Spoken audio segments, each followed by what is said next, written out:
I'm working with Jennifer Lawrence and James McAvoy, Michael Fassbender, Nick Holt, and it was really extraordinary. And I was the one lucky guy who traverses the future and the past. So I got to work with all of them, and I really, really enjoyed it. And I think not only fans, but people who've never seen an X-Men movie will really be taken by this one. And then from there, you know, we shot Nina, and that to me was one of the most difficult movies I've ever done. Because you portray Nina Simone. I portrayed an iconic figure. The people that know who she was and what she did and what she left us with, everybody has their own Nina in their head. So trying to capture that, it was very hard. You have to have a director that you trust and a script that you believe in. I suppose it is slightly risky, but also, to be honest, like, people have been telling me that the choices I make have been risky since I did Equus when I was 17. So, like, I don't pay a huge amount of attention to that stuff, clearly. Tell me what you thought about Miley Cyrus's performance last night. I don't think it was appropriate. It's kind of nasty and gross. Like, she kept sticking out her tongue. Dude, it was crazy, let me tell you. Well, there's like young viewers, like everybody watches the VMAs, like little kids, and then she was like twerking and like doing all this butt stuff.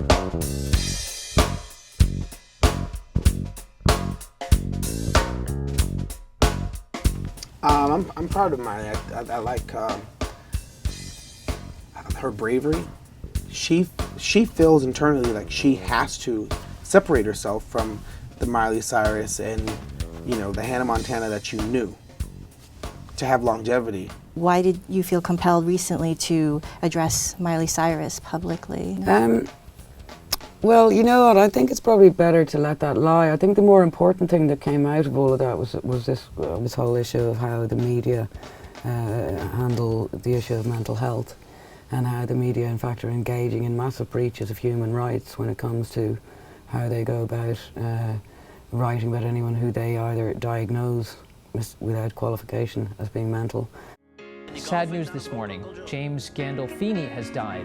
Most famous as the lead character in HBO's hit show The Sopranos, Mr. Gandolfini had been vacationing in Italy. Perhaps his best legacy, the golden age of TV storytelling he helped usher in. You know, The Sopranos single-handedly reinvented HBO's original programming business because it was such a draw on its own.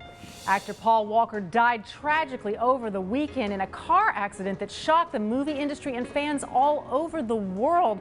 Walker was best known for his role as Brian O'Connor in the Fast and Furious movie. Walker's sudden death calls into question the future of the Fast and Furious franchise, as the 7th and latest installment is set to debut in July 2014. We have some breaking news. It's official. It's a boy for the Duke and Duchess of Cambridge.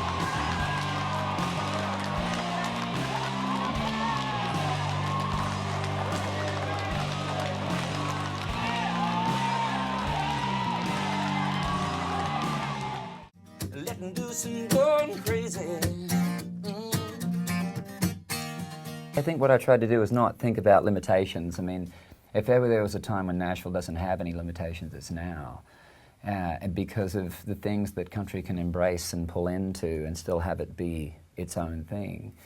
So for me, I was just trying to bring elements into what I do. I wasn't trying to sort of go and make something that was a pop record or a rock record or anything like that. I was just trying to actually bring all those elements into my world and see if we could do something new and different. And this Christmas will be a very special Christmas.